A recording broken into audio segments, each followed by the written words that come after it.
তোমার মনে হয়েছে আমি গুনাহগার, তখন তুমি তোমার মাওলার কাছে ক্ষমা চাও, তখন তুমি অনুতপ্ত হও, লজ্জিত হও। আমার আল্লাহ বলেন বান্দা তুই লজ্জিত হবে, অনুতপ্ত হবে, তুই যখন তোর গুনার অনুতাপ করবে, অনুশোচনা করবে, তুই যখন তওবা করবে, আমি আল্লাহর কাছে সারেন্ডার হয়ে যাবে। সারেন্ডার হতে দেরি হবে, আমি আল্লাহ তোকে মাফ করতে দেরি হবে না। জোরে বলুন সুবহানাল্লাহ।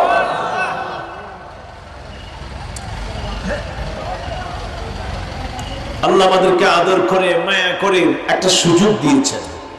আল্লাহ তাআলা কোরআনুল কারীমে বলেন, সবাই আমার সাথে বলুন, আউযু বিল্লাহি মিনাশ,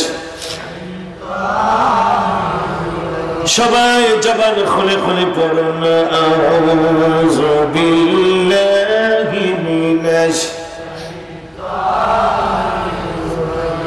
বিসমিল্লাহির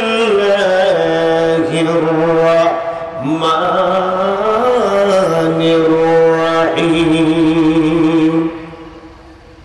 ইয়া আইয়ুহাল্লাযীনা আমানু ইত্তাকুল্লাহা ওয়া কুলু কাওলান সাদীদা ويصلح لكم أعمالكم ويغفر لكم ذنوبكم من يطع الله ورسوله فقد فاز فوزا عظيما. الله أكبر. الله تبارك وتعالى ঈমানদারদেরকে ডাক দিলেন, হে ঈমানদারগণ, তাকুল্লাহ, তোমরা আল্লাহকে ভয় পাও। সাথে সাথে আরেকটা করো, আকুলু কাওলান সাদীদা, নিজের কথাকে তোমরা সঠিক করো, সত্য ব্যবহার করো, সত্য কথা বলো, সৎ পথে চলো। দুইটা কাজ যদি তোমরা করো, আমার আল্লাহ তোমাকে দুইটা পুরস্কার দিবে। এক নম্বর পুরস্কার হলো ওয়ায়ুসলিহু লাকুম আমালাকুম, আমার আল্লাহ তোমার আমলকে সংশোধন করে দিবে। কয়টা কাজ করলে? দুইটা কাজ। এক, আল্লাহকে ভয় করলে, আর দুই, জবানটাকে ভালো করলে। দুইটা কাজ তুমি করবে, আল্লাহকে ভয় করবে। দুই নম্বর, তুমি তোমার জবান, তুমি তোমার কথাকে ভালো করবে, ব্যবহারকে ভালো করবে। ব্যবহার বংশের পরিচয় গাড়িতে লেখা থাকে, আছে না? বাসে দেখবেন ব্যবহার বংশে। ব্যবহার শুনলে বোঝা যায় লোকটা ভালো না খারাপ, ঠিক কিনা? আমার আল্লাহ বলেন ব্যবহার ভালো করো, আল্লাহকে ভয় পাও, চরিত্র ভালো করে দিব আমি আল্লাহ। সুবহানাল্লাহ বলো। ব্যবহার যদি ভালো করে, চরিত্র ভালো করে দিবেন কে?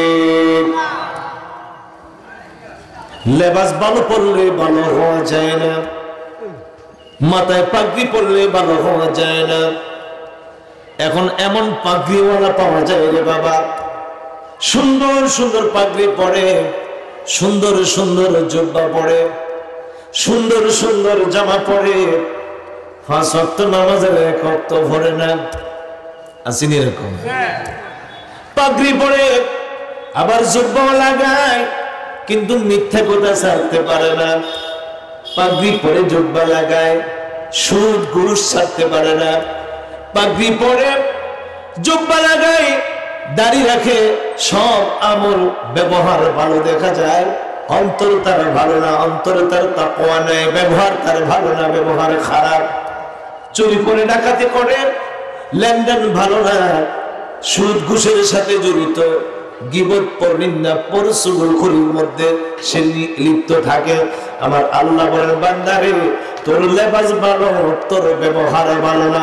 যদি তোর লেবাস ভালো থাকে, ব্যবহার যদি তোর ভালো না থাকে, আমি আল্লাহ তোর ঘোষণা দিয়ে দিলাম, তুই মঞ্জুর মকসুদে পৌঁছতে পারবে না। কারণ দুনিয়ার মানুষকে তোর ব্যবহার দিয়ে, দুনিয়ার মানুষকে তোর লেবাস দিয়ে তুমি ধোঁকা দিতে পারো, ভালো বোঝাইতে পারো।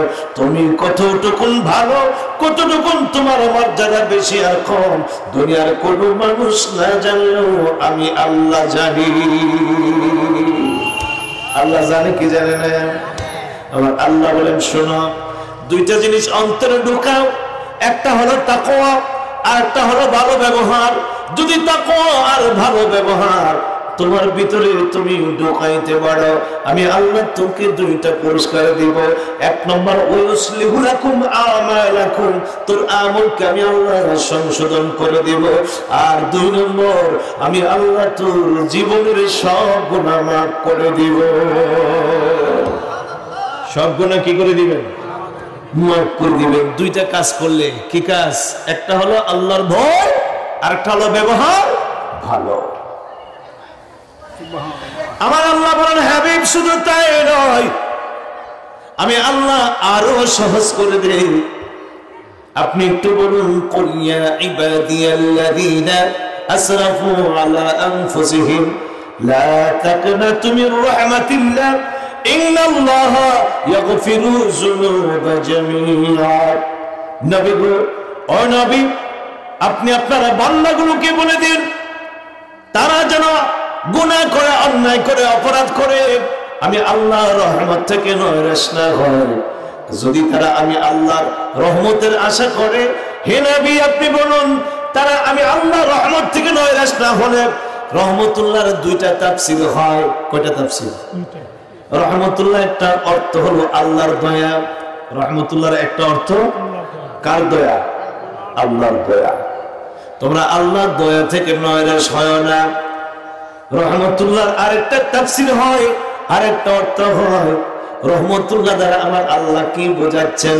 রহমতুল্লাহ দ্বারা আমার আল্লাহ বোঝাচ্ছেন, আমার আল্লাহ বলেন ওয়ামা আরসালনাকা ইল্লা রাহমাতাল লিল আলামিন। সমস্ত জাহানের রহমত আমার নবীকে আমার আল্লাহ বানায় দিয়েছেন। আল্লাহ বলেন হাবিব, ও আমার মাহবুব, ও আমার নবী, আমি আল্লাহ ঘোষণা দিলাম, আপনার উম্মত গুলো, আপনার বান্দা গুলো গুনাহ করে, অন্যায় করে যদি আপনি নবীর থেকে দূরে না যায়, আপনি নবীর থেকে নৈরাশ না হয়, আপনি নবীর কাছে থাকে, আপনি নবীর সঙ্গে থাকে, আপনি নবীর আচরণে থাকে, আমি আল্লাহ ঘোষণা দিয়ে দিলাম, আমি আল্লাহ তার জীবনের সব গুনাহ মাফ করে দিব।